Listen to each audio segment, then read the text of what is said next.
Las Cebollas. We're here, said Isabel, as the truck turned into camp and slowed to a crawl. Esperanza stood up and looked over the cab. They were in a large clearing surrounded by grape fields. Row upon row of white wooden cabins formed long lines connected like bunkhouses. Each cabin had one small window and two wooden steps that led to the door. She couldn't help but think that they weren't even as nice as the servants' cabins in Aguas Calientes. They reminded Esperanza more of the horse stalls on the ranch than of a place for people to live. A big mountain loomed in the east, framing one side of the valley. Marta jumped out and ran toward some girls standing together near the cabins. Esperanza could hear them talking in English, the words hard and clipped, as if they were speaking with sticks in their mouths. They all looked at her and laughed. She turned away, thinking that if Isabel could learn English, then maybe someday she could learn it too. A line of flatbed trucks pulled into a clearing, and campesinos hopped down, home from the fields. People called to one another. Children ran to their fathers, yelling, "Papi, Papi!" Esperanza felt a deep pang. She watched and wondered how she would fit into this world.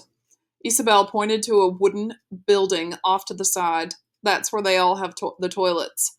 Esperanza cringed as she tried to imagine having no privacy.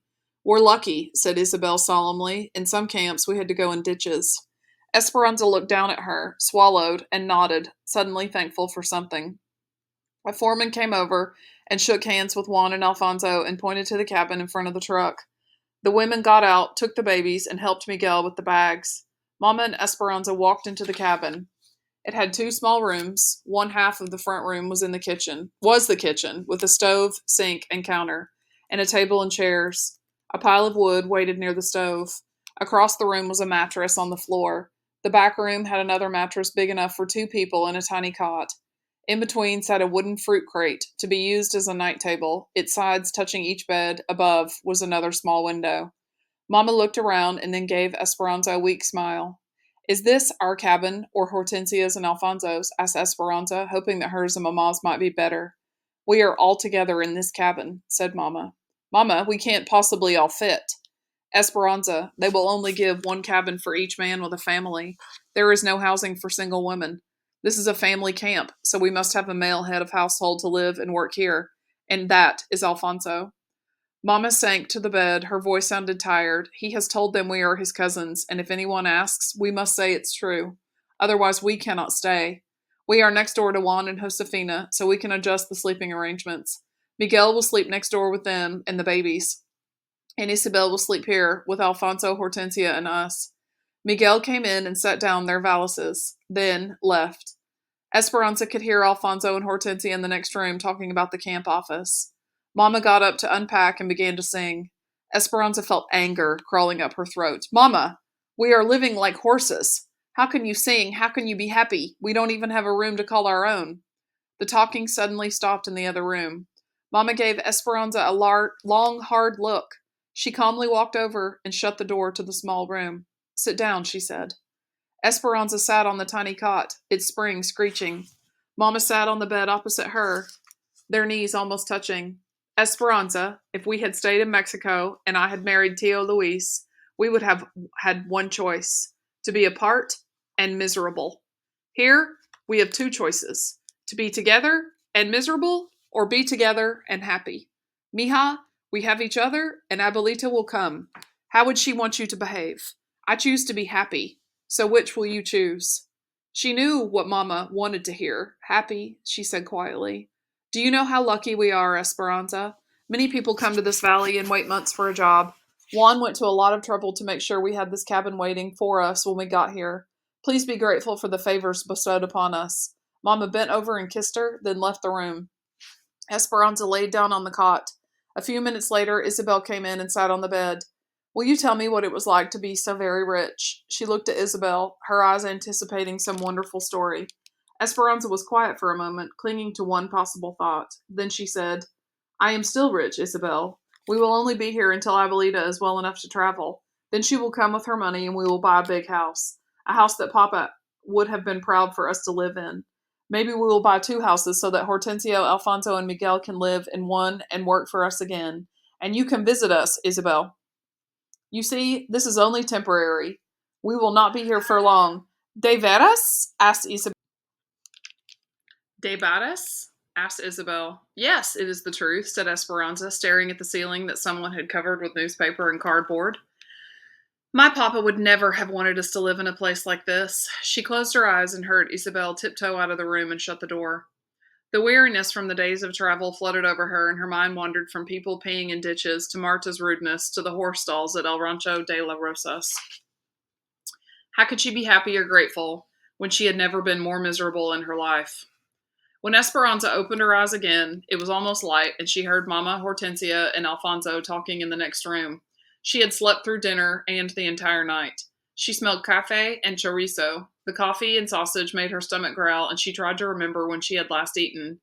Isabel was still asleep in the bed next to hers, so Esperanza quietly pulled on a long wrinkled shirt and white blouse. She brushed her hair and went into the other room. Good morning, said Mama. Sit down and eat something. You must be starved.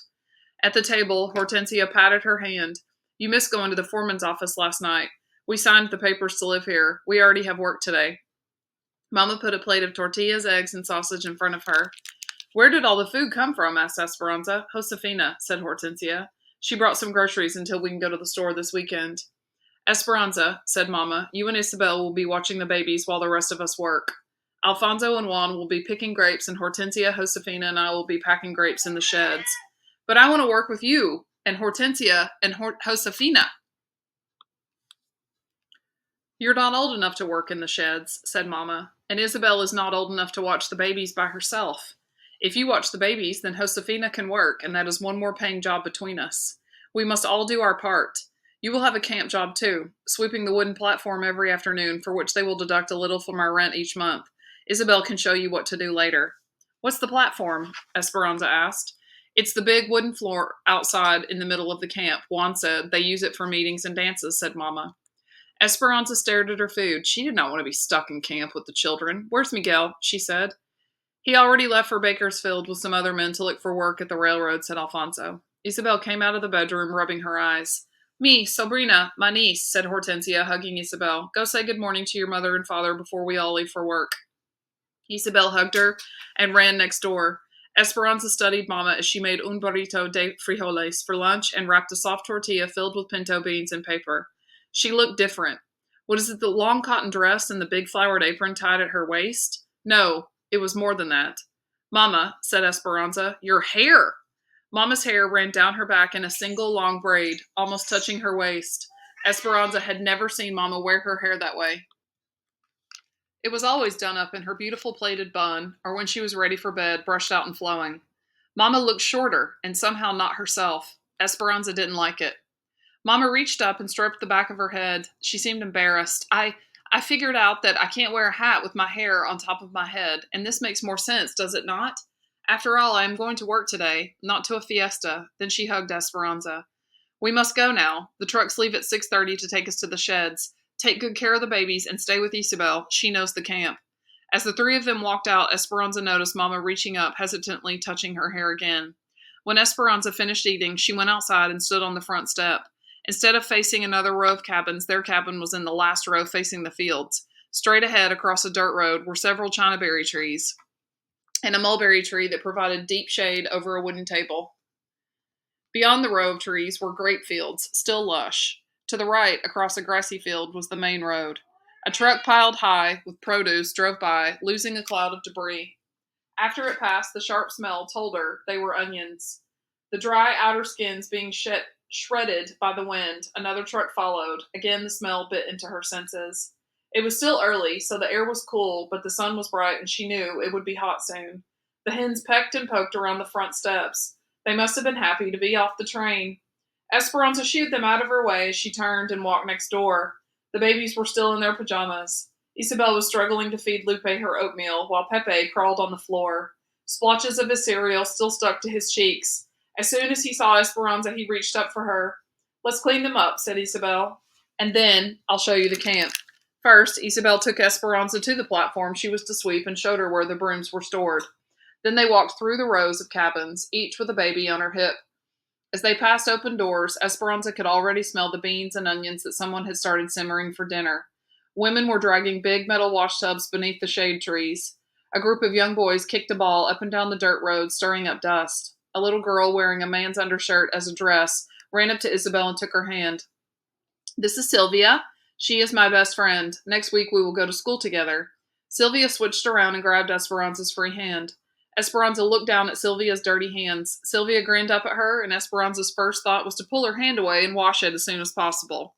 Then she remembered Mama's kindness to the peasant girl on the train and her disappointment in Esperanza. She didn't want Sylvia to start crying if she were to pull away. She looked around at the dusty camp and thought that it must be hard to stay clean in such a place. She squeezed Sylvia's hand and said, "I have a best friend too. Her name is Marisol, and she lives in Aguas Calientes."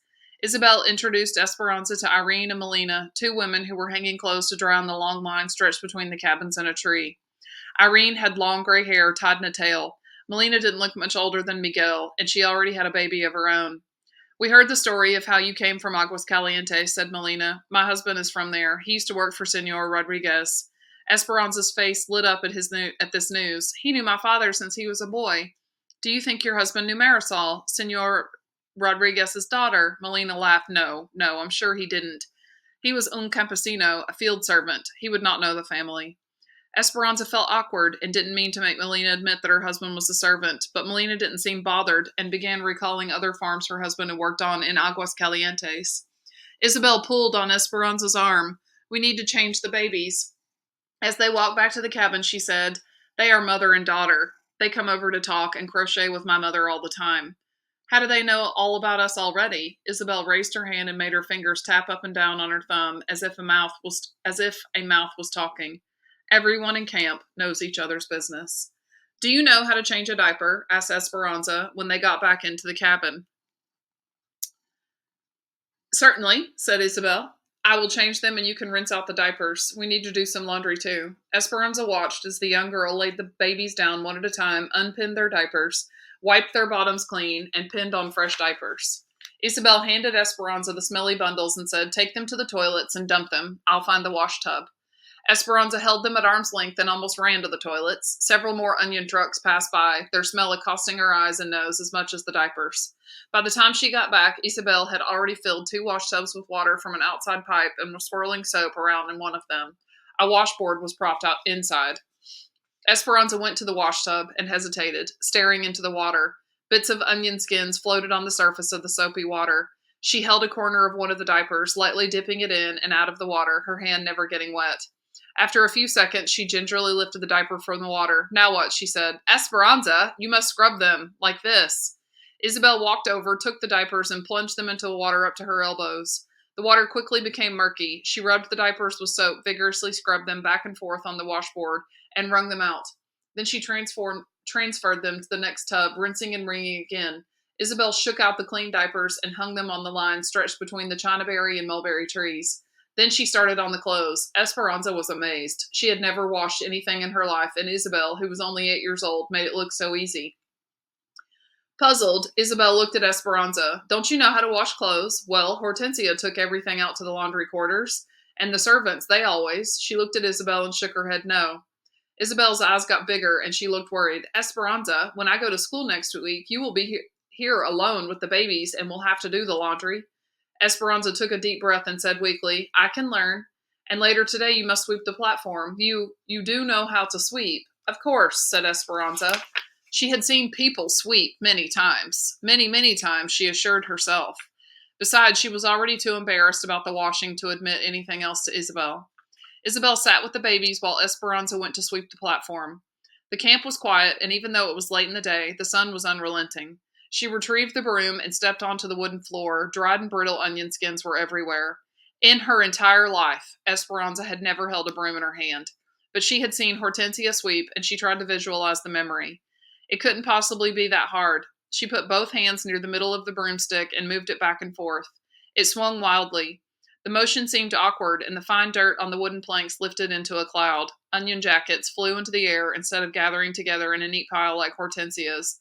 Esperanza's elbows did not know what to do. Neither did her arms. She felt streams of perspiration sliding down her neck. She stopped for a moment and stared at the broom, as if willing to behave. Determined, she tried again. She hadn't noticed that several trucks were already unloading workers nearby.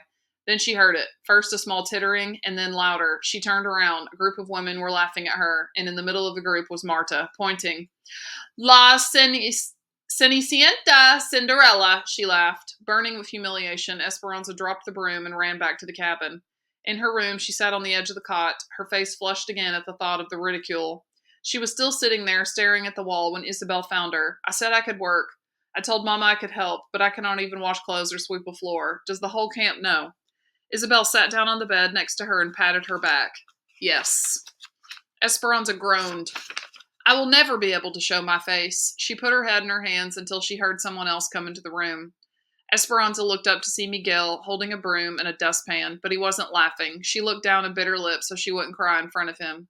He shut the door, then stood in front of her and said, How would you know how to sweep a floor? The only thing you've ever learned was how to give orders. That is not your fault, Anza. Look at me. She looked up. Pay attention, he said, his face serious. You hold the broom like this, one hand here and the other here. Esperanza watched. Then you push like this, or pull it towards you. Here, you try, he said, holding out the broom. Slowly, Esperanza got up and took the broom from him. He positioned her hands on the handle. She tried to copy him, but her movements were too big. Smaller strokes, said Miguel, coaching, and sweep all in one direction. She did as he said. Now, when you get all the dirt into a pile, you hold the broom down here near the bottom and push the dirt into the pan. Esperanza collected the dirt. See? You can do it. Miguel raised his thick eyebrows and smiled. Someday, you just might make a very good servant. Isabel giggled. Esperanza could not yet find humor in the situation. Somberly, she said, Thank you, Miguel. He grinned and bowed. At your service, mi reina. But this time, his voice was kind. She remembered that he had gone to look for work at the railroad. Did you get a job? His smile faded. He put his hands in his pockets and shrugged his shoulders. It is frustrating. I can fix any engine, but they will only hire Mexicans to lay track and dig ditches, not as mechanics. I've decided to work in the fields until I can convince someone to give me a chance. Esperanza nodded. After he left the room, Isabel said, He calls you Mirina? Will you tell me about your life as a queen? Esperanza sat on the mattress and patted the spot next to her. Isabel sat down. Isabel, I will tell you all about how I used to live, about parties and private school and beautiful dresses. I will even show you the beautiful doll my papa bought me if you will teach me how to pin diapers, how to wash, and Isabel interrupted her. But that is so easy. Esperanza stood up and carefully practiced with the broom. It is not easy for me.